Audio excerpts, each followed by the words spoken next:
유하영 부지사의 사면이 이재명 대통령이 가장 큰 딜레마입니다. 이재명 대통령의 입장은 나 유하영 부지사가 사고 치는 거 몰랐어. 북한에 돈 갖다 주는 거 나는 전혀 몰랐는데 이런 입장이거든요. 네. 나 몰래 불법을 저지른 부하 직원이니까 사실은 선을 긋는 게 일반적이죠. 이것을 사면을 해준다는 거는 사실상 공범이고 유하영 부지사가 혹시 전말에 털어놓을까 봐 그렇죠. 두려워하는 지금 거 아니야? 그 라는 얘기를 많이 하세요. 생각을 국민들이 직관적으로 볼 수 있는 것이어서 그렇다고 계속 사면을 안 하고 감옥에 두자니 또 이 뒷골이 좀 땡기죠. 예, 그리고 이하영 부지사가 너무 당당하게 요구를 해요. 그 자체로 장면이 이례적이에요.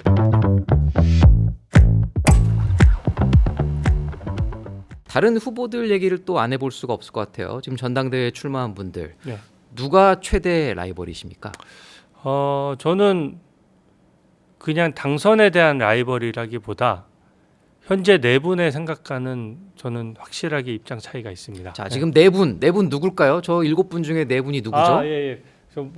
저희 존경하는 양항자 의원님이나 그 장선미 의원님 제가 존경하는데요. 네. 아직 그 세세한 내용을 제가 알 수 없어서 몰라서 이제 좀 언론 보도에 좀 많이 됐던 분들 위주로 좀 말씀을 드리면 김문수 장동혁 후보는 지금 이제 대척점에 있는 분들이죠, 사실상. 통합을 주장을 하시고 그냥 단일 대우로 뭉쳐서 가자고 하는데 지금 현재 계엄 다음에 탄핵이 있었고 또 대선 패배가 있었습니다. 그렇죠. 어떤 정당도 이거 하나만 있어도 흔들흔들하죠. 굉장히 당의 존립을 위협받습니다. 맞습니다. 그런 상황에서 어떤 쇄신을 얘기하지 않고 통합만 주장하는 것은 저는 외연 확장에 있어서 정말 우려가 되거든요. 그러니까 소위 말하는 집토끼 전략 같은 것은 어느 정도 평상시에 그렇죠. 우리 당의 지지율이 받쳐줄 때 하는 것이지 지금은 비상 상황이다. 국민의 채찍질을 정말 겸허하게 받아야 되고 지금 당을 해산하려고까지 하는 지지자분들이 있는 마당에 지금 우리 당을 강력히 지지해 주시는 분들의 의사만 가지고 당이 궁극적으로 존립하기 어렵고 그렇게 되면 당을 개혁하자라고 생각하시는 분들이 궁극적으로는 또 당이 쪼개질 위험성도 있는 것이거든요. 역사적으로 뭐 정당사에서 여러 번 있었던 일 아닙니까? 당의 지지율이 더 떨어지면 이제 분당 상황도 우려해야 되는 상황이 되는 거예요. 그러면 제가 아까 말씀드렸던 계엄 문제 때문에 저희는 국민에게 죄를 짓는 게 아니라 역사에 죄를 짓게 되는 것이거든요. 네. 그래서 저는 그 부분에 대해서는 조금 더 쇄신파의 의견을 귀 기울여 듣고 거기에 대해서 취할 건 취하고 개혁의 방향으로 방향성을 확실히 잡아야 된다. 그런 생각이고요. 자, 그러면 근데 조경태, 안철수 후보 어떻게 보면은 본인들은 이제 혁신 후보라고 주장을 하시면서 단일화도 제안을 하셨어요. 네. 뭐 그러면 만약에 조경태 후보 같은 분이 단일화하자 제의를 하시면 받으실 의향 있으신가요? 저는 그 혁신안에 대해서 말씀을 드리고 싶습니다. 혁신은 좋은 단어예요. 네. 혁신하자는데 반대할 사람 누구 있습니까? 전부 모든 후보자들이 지금 다 혁신하겠다고 그렇죠. 각자 방식하는데 네. 방법이 다 달라요.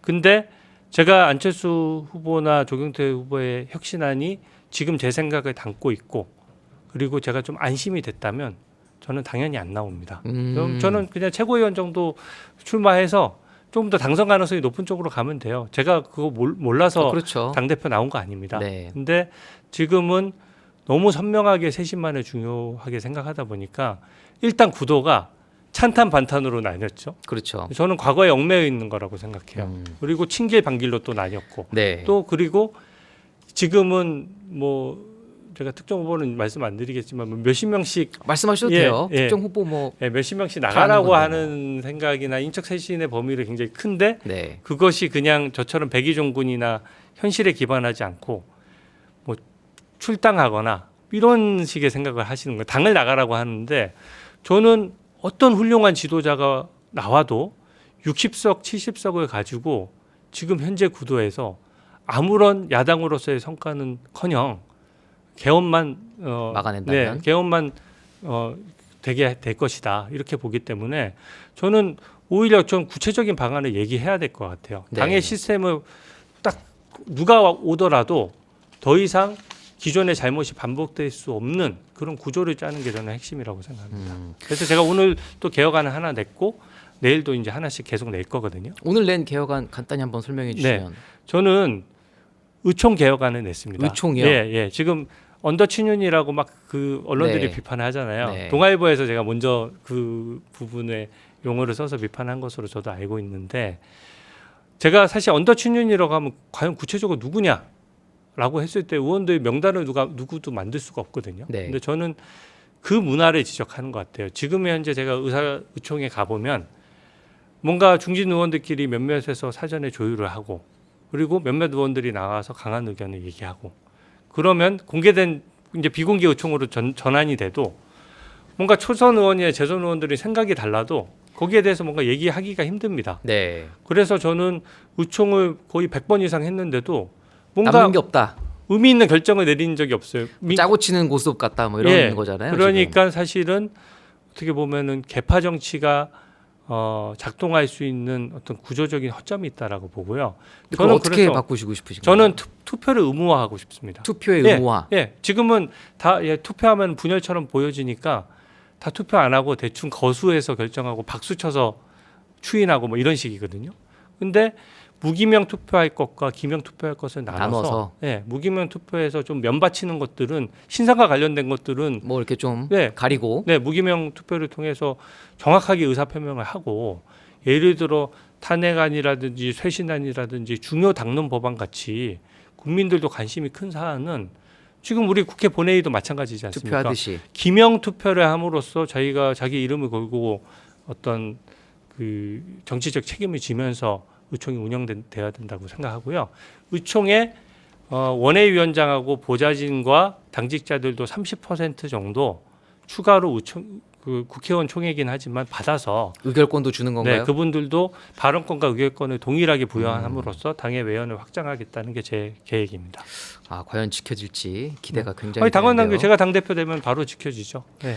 자, 우리 또 주 의원님 모셨는데 또 청문회 스타시잖아요. 네. 또 상대당 얘기를 좀 안 해볼 수가 없어요. 네, 반가운 얘기죠. 지금 보면 뭐 민주당 전당대회 이번 주 주말에 이제 치러지는데 뭐 사실 민주당 전당대회 끝나고 나면 바로 이제 국민의힘 전당대회인데 새 당 대표가 되셨을 때 네. 민주당이랑 이게 좀 협치가 될 수 있을까요? 근데 협치는요. 그러니까 야당의 제일 큰 역할은 이제 여당은 국정을 운영할 수 있는 권력도 있고 더더군다나 지금은 집권 여당이 또 다수당이잖아요. 법안도 마음대로 통과할 수 있습니다. 지금 야당의 역할은 견제를 하고 더 나은 대안이 있으면 대안을 제시하는 겁니다. 근데 지금 현재 국민의힘의 문제점은 대부분을 반대하다 보니까 사실은 대안 제시 없이 반대만 하면 발목 잡기로 비춰줄 수가 있고요. 이제 어떤 것들은 확실하게 찬성할 건 찬성하고 확실히 반대할 거는 확실하게 반대를 해야 되는데 그것들이 지금 입장이 모호하다 보니까 항상 그것이 모든 것이 반대하는 것처럼 보이면서 오히려 선명성이 떨어지는 거거든요. 저는 제가 당대표가 된다면 당론을 정할 때 국민 민생에 도움되는 것이라면 확실하게 찬성을 같이 해주고 그게 아니고 만약에 이거는 도저히 대한민국 체제를 위협하고 단기적으로는 포퓰리즘이고 장기적으로 대한민국에 독이 된다면 그것에 대해서는 강력하게 반대하면서 대안까지 제시함으로써 국민들에게 선택권을 주겠다. 이게 저의 계획이고요. 협치는 그런 면에서 여당이 고민하는 겁니다. 야당은 더 선명한 성을 가지고 발목 잡기가 아닌 한 대안 제시를 활발히 해야 되는 것이고요. 민주당이 다수당이긴 하지만 그것에 대해서 지금 벌써부터 우리 당을 전체적으로 내란당이라든지 이렇게 불러가면서 협치는 필요 없다는 식으로 또 당대표 선거가 그쪽 당대표 선거가 네. 그렇게 흐르고 있거든요. 지금 뭐 국회의원 45명 네. 제명 결의안까지 내시겠다는 네. 분이 지금 나왔어요. 예, 너무 과도하죠. 이게 아무리 선거가 좀 어렵다고 해서 너무 극단적인 주장까지 나와서 되겠습니까? 그건 국민을 위해서도 야당의 역할을 아예 없애버리는 거는 독재 국가로 가겠다는 거랑 똑같아요. 그러니까 OECD 국가 중에 한 나라도 그런 나라가 없다는 게 바로 반증하는 거지 않습니까? 그렇게 해서는 나라 망하는 길이죠. 그래서 저는 협치에 대해서는 오히려 여당에 강력히 협치하라고 저는 요구를 할 것이고 대신에 제가 당대표가 되는 한 발목 잡기는 없다. 그리고 반대할 때는 확실하게 대안을 제시하겠다. 이 말씀을 드립니다. 자, 그 야당과의 협치도 협치인데 사실 다음 당 대표의 가장 큰 숙제가 내년 지방선거예요. 네. 지금 뭐 민주당 거의 2022년도 국민의힘이 싹쓸이했던 구도를 지금 재현하겠다는 거의 각오를 갖고 있는 것 같은데 뭐 그런 차원에서 장관 인사도 한 것 같고 뭐 여러 가지 인사를 했죠. 이 지방선거 전략 어떻게 좀 갖고 계시는 구상이 있으신가요?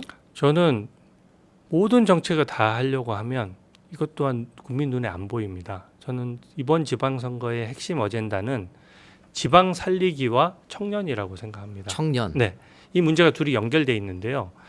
저도 부산 출신이지만 사실 서울에 직장 생활을 오래 하다 보니까 그 때 되면 부모님도 살고 계시고 해서 부산에 자주 갔지만 그래도 이 정도로 심각한 줄 몰랐거든요. 제가 정치를 시작해 보니까 부산뿐만 아니라 네. 광주, 대전, 대구 전부 모든 광역권 도시들이 정말 인구 유출이 심각합니다. 네.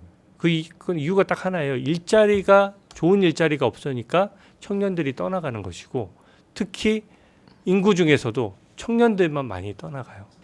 그러니까 청년들은 또 서울에 오면은 좋으냐 수도권에 오면 수도권이 과밀화되다 보니까 집값이 오르죠. 경쟁은 치열하고. 네, 경쟁은 치열하고 그러니까 뭐 굉장히 겨우겨우 부모님 도움 받거나 아니면 정말 어렵게 아르바이트해도 정말 안 좋은 주거 환경에서 사실 그러니까 결혼도 꿈꾸지 못하고 출산율도 낮아지고 다 그런 게 다 원인이지 않습니까? 저는 지금처럼 뭔가 기간 한두 개 내려보내고 뭐 그렇게 해서 지방을 살리는 거 불가능하다라고 생각하고요.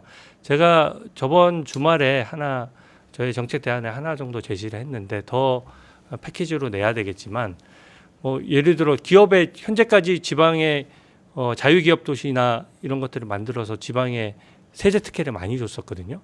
보통 법인세를 5년 정도 면제해주고 네. 뭐 이런 식으로 합니다.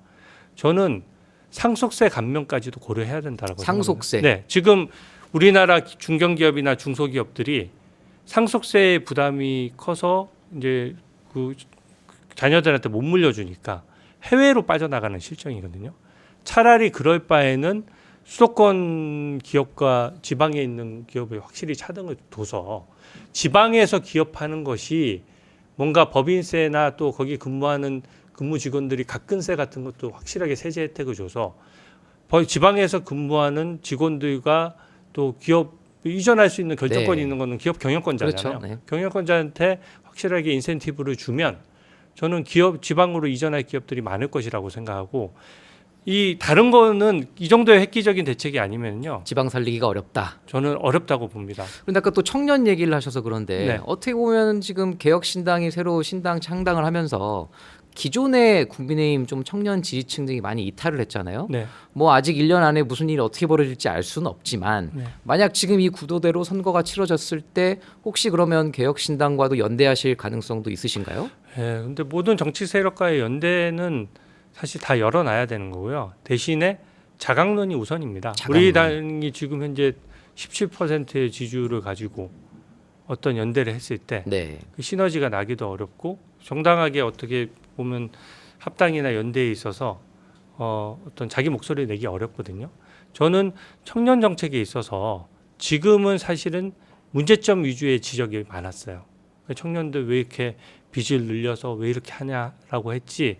아까 제가 지방 살리기 정책에 상속세 감면까지도 기업에 고려해야 된다. 그 정도로 절박한 상황이라고 말씀드린 것처럼 청년에 있어서도 그 정도의 아주 과감한 정말 혜택? 과감한 혜택을 줘야지 저는 청년 문제를 해결할 수 있다라고 생각하고 이제는 청년 문제점 다 압니다. 네. 다 알아요. 그러니까 해결책을 제시함으로써 지방선거에 대응해야 된다라고 보고 그 방안은 굉장히 선명하고 뚜렷해야 정확하면서 뚜렷할 것이다. 이렇게 말씀드립니다. 뭐 아무래도 이번 청문회 때 소위 주진우 픽 많이 찍으셨잖아요. 네. 그 중에 많이 그만두셨어요. 자진 사퇴도 많이 하셨는데 아직 한 분 정리가 안 된 최근에 좀 논란이 됐죠. 네. 저희가 뭐 아까도 잠깐 소개해드렸지만 우리 최동석 인사혁신처장 이분이 뭐랄까 좀 원색적으로 발언을 너무 많이 하고 계신데 뭐 문재인 전 대통령이랑 조국 대표를 싸잡아가지고 뭐 무능한 사람끼리 논다 이런 발언까지 했는데 이분의 어떤 인사 조치 과연 이재명 정부에서 이뤄질 가능성이 있다고 보시나요?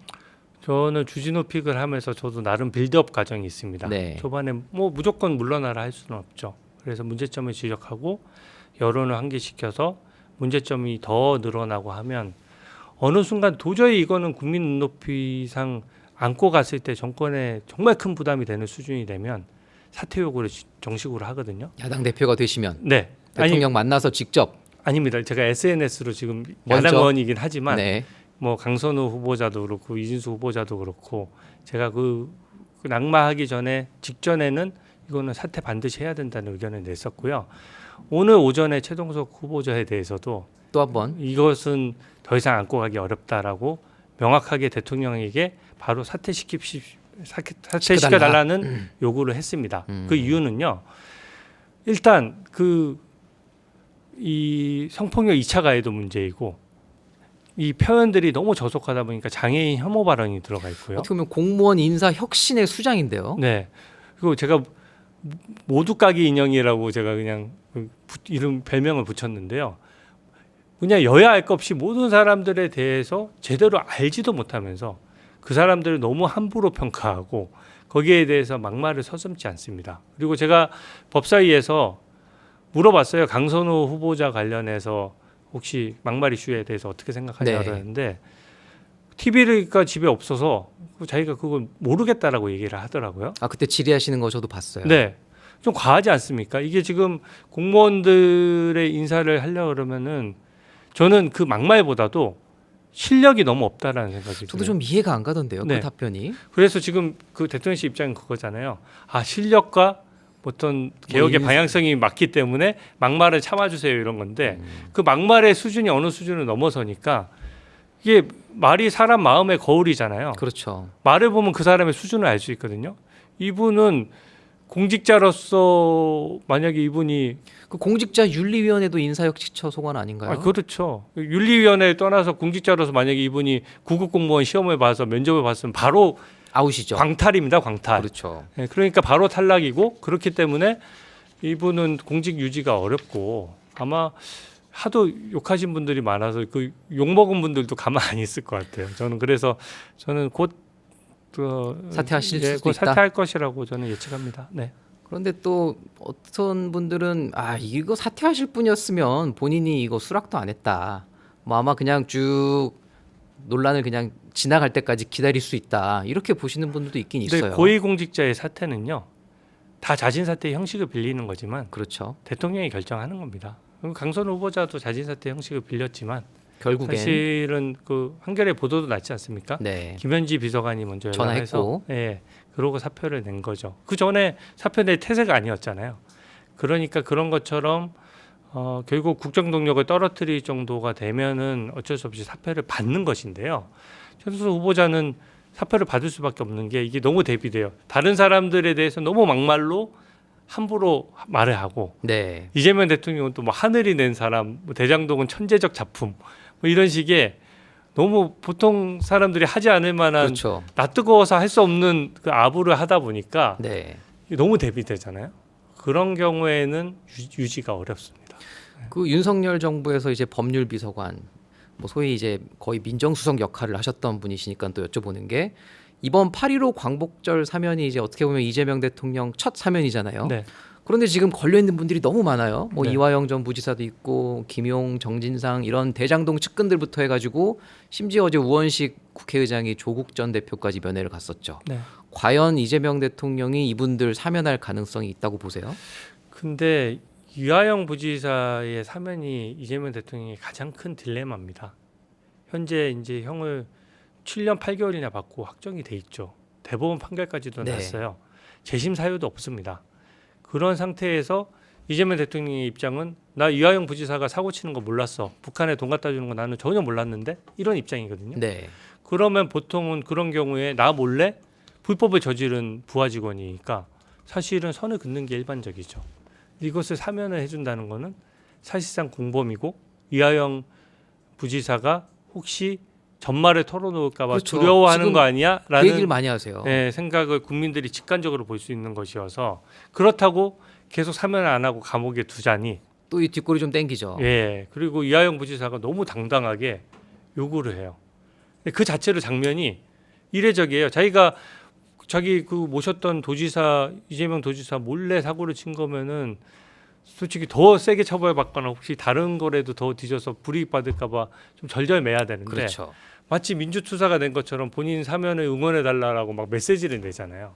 그런 게 굉장히 직권적이어서 본인들 측근을 하는 것은 김용 그 민주연구원 부원장도 이재명 당시 후보를 위해서 그렇죠. 불법 대선 자금을 6억 원 받았다는 게 2심에서 유죄가 된 거거든요. 대법원 판결만 이제 기다리고 있는 네, 상황인데 대법원 확정되면 그런 분들은 사면하는 순간 공범을 국민 앞에 내가 공범이에요 하고 자백하는 꼴이 사면하면 돼서 공범이다. 네. 알겠습니다. 네, 그래서 그런 거고요. 조국 전 장관은 좀 논의의 면을 달리 하는데 입시 비리나 채용 비리는 사면을 할 때 가장 먼저 안 제외시키죠. 하는 네, 제외시킵니다.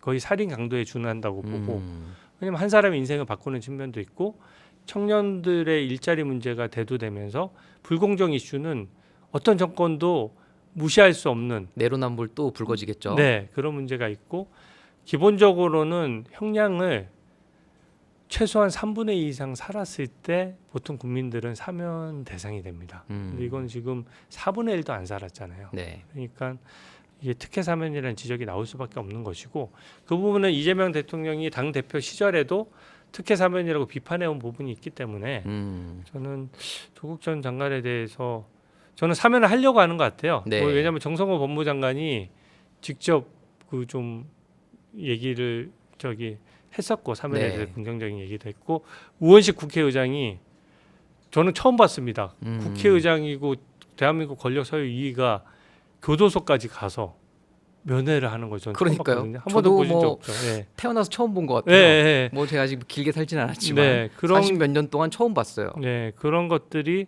사면을 좀 지금 간보기 하면서 암시하는 거 아니냐라는 생각이 들어서 굉장히 불편합니다. 근데 또 우리 최동석 인사혁신처장 말에 따르면 그 조국 전 대표 문재인이랑 엮여가지고 그렇게 싸잡아서 욕을 하신 분인데 과연 할까 싶기도 하고. 네. 자, 뭐 어쨌든 8.15 사면 전당대회 전 일주일 전에 어쨌든 결론이 날 테니 또 우리 국민의힘 전당대회에 또 어떤 영향을 미칠지 변수가 될지 그것도 좀 지켜보도록 하겠습니다. 네. 오늘 뭐 댓글 남겨주신 분들이 너무 많아요. 뭐 아까 말씀하셨던 분들 중에 김현지 인사비서관 장관위의 굴림 네. 웃기지도 않죠? 그건 저는 인사 시스템을 망가뜨리는 원인이라고 생각합니다. 지금 보면은요, 특히 이진숙 후보자 같은 경우 말이 안 돼요. 교육부 장관인데 논문 표절에 논문 표절을 한두 건 못 찾을 수 있거든요. 근데 너무 사람이 많죠. 하는 일이니까. 근데 이거는 16건이에요. 그리고 교육부 장관이기 때문에 논문 표절만큼은 진짜 철저히 뒤지거든요. 1번으로 해야 되죠 사실. 근데 이런 것들이 사실은 인사권이 인사검증권을 넘어설 때 전형적으로 생기는 문제점입니다. 인사 검증을 하는 사람들은 힘이 없고 네.